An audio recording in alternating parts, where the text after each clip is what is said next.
ಹರಿ ಓಂ ಗುರು ಬ್ರಹ್ಮ ಗುರು ವಿಷ್ಣು ಗುರುದೇವೋ ಮಹೇಶ್ವರ ಗುರು ಸಾಕ್ಷಾತ್ ಪರಬ್ರಹ್ಮ ತಸ್ಮೈ ಶ್ರೀ ಗುರುವೇ ನಮಃ. ಮಹಾಗಣಪತಿಯೇ ನಮಃ, ಮಹಾಸರಸ್ವತಿಯೇ ನಮಃ.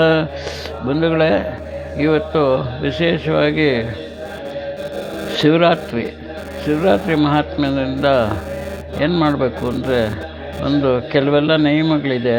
ಆ ಶಿವರಾತ್ರಿ ದಿವಸ ಯಾರಾದರೂ ಆಗಲಿ, ನೀವು ಮಹಾಶಿವರಾತ್ರಿ ದಿವಸ ಒಂದು ದಿವಸಕ್ಕೆ ಅಷ್ಟು ಅನುಷ್ಠಾನ ಮಾಡಿಕೊಂಡು ಬೆಳಗ್ಗೆನೇ ಎದ್ದು ಓಂ ನಮಃ ಶಿವಾಯ ಅಂತ ಹೇಳ್ಕೊಂಡು ಹೇಳಬೇಕು. ಶ್ರೀರಾಮನ ಸ್ಮರಣೆ ಮಾಡ್ಕೋಬೇಕು. ನಿಮ್ಮ ನಿತ್ಯ ಕರ್ಮಗಳಾದ ಶೌಚಾಲಯಗಳನ್ನೆಲ್ಲ ಮುಗಿಸ್ಕೊಂಡು, ನಿತ್ಯ ಕರ್ಮಗಳೆಲ್ಲ ಮುಗಿಸ್ಕೊಂಡು ಹೆಚ್ಚು ಮೌನವಾಗಿರಬೇಕು. ಶಿವನ ಮಂತ್ರಗಳನ್ನೆಲ್ಲ ಹೇಳ್ತಾ ಇರಬೇಕು ಅಂತ ಒಂದು ಇದಿದೆ. ಶಿವನ ಮಂತ್ರಗಳೆಲ್ಲ ಹೇಳ್ಕೊಂಡು ಅದು ನಿಷ್ಠೆಯಿಂದ ಇರಬೇಕು.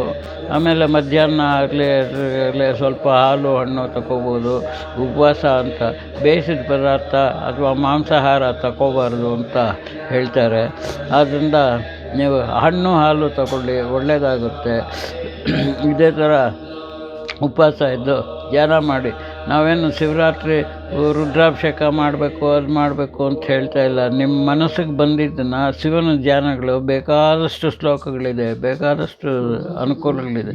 ಆ ಶ್ಲೋಕಗಳೆಲ್ಲ ಓದ್ತಾ ಇದ್ದು ಸಾಯಂಕಾಲ ಸೂರ್ಯ ಮುಳುಗಿದ ಮೇಲೆ ಪುನಃ ದೇವಸ್ಥಾನಗಳಿಗೆ ಹೋಗಿ ಅಭಿಷೇಕಗಳಾಗ್ತಾ 4 ಜಾಮದ ಪೂಜೆಗಳೆಲ್ಲ ಈಶ್ವರನ ದೇವಸ್ಥಾನಗಳಲ್ಲಿ ತುಂಬ ಆಗ್ತಾಯಿರುತ್ತೆ. ತುಂಬ ಆಗಿರೋದ್ರಿಂದ ಅಲ್ಲೆಲ್ಲ ಹೋಗಿ ದರ್ಶನ ಮಾಡಿಕೊಂಡು ನೀವು ಧನ್ಯರಾಗಿ ಆ ಶಿವರಾತ್ರಿ ದಿವಸ ಒಳ್ಳೆಯ ವಿದ್ಯಾಭ್ಯಾಸ, ಮಕ್ಕಳಿಗೆ ಜ್ಞಾನ, ಒಳ್ಳೆಯ ಬುದ್ಧಿ ಬರಲಿ ಅಂತ ಆ ಶಿವನನ್ನು ಧ್ಯಾನ ಮಾಡ್ತೀರಿ. ಶಿವನೇ ಎಲ್ಲರಿಗೂ ಪ್ರಸಿದ್ಧವಾದವನು. ಜ್ಞಾನ ಬರಬೇಕಾದ್ರೆ ಮಹೇಶ್ವರ ಚೆನ್ನಾಗಿರಬೇಕು.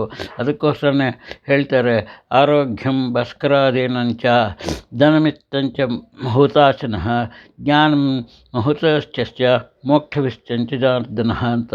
ಹಾಗೆ ಹೇಳಿದರೆ ಆರೋಗ್ಯಕ್ಕೆಲ್ಲ ಭಾಸ್ಕರನು ಅಂದರೆ ಸೂರ್ಯದೇವನು, ಧನಕ್ಕೆ ಹೋಮಗಳು ಇದೆಲ್ಲ ಮಾಡಿ ಯಜ್ಞೇಶ್ವರನು, ಮಹೇಶ್ವರ ದೀಕ್ಷಂಚ ಮೋಕ್ಷ, ಇದಕ್ಕೆ ಮಹೇಶ್ವರ ಆಯುಸ್ಸಿಗೆ ಇದಕ್ಕೆಲ್ಲ ಕಾರಣಕರ್ತ. ಮೋಕ್ಷ ಆಗಬೇಕಾದ್ರೆ ಜನಾರ್ದನ ಮಾಡಬೇಕು.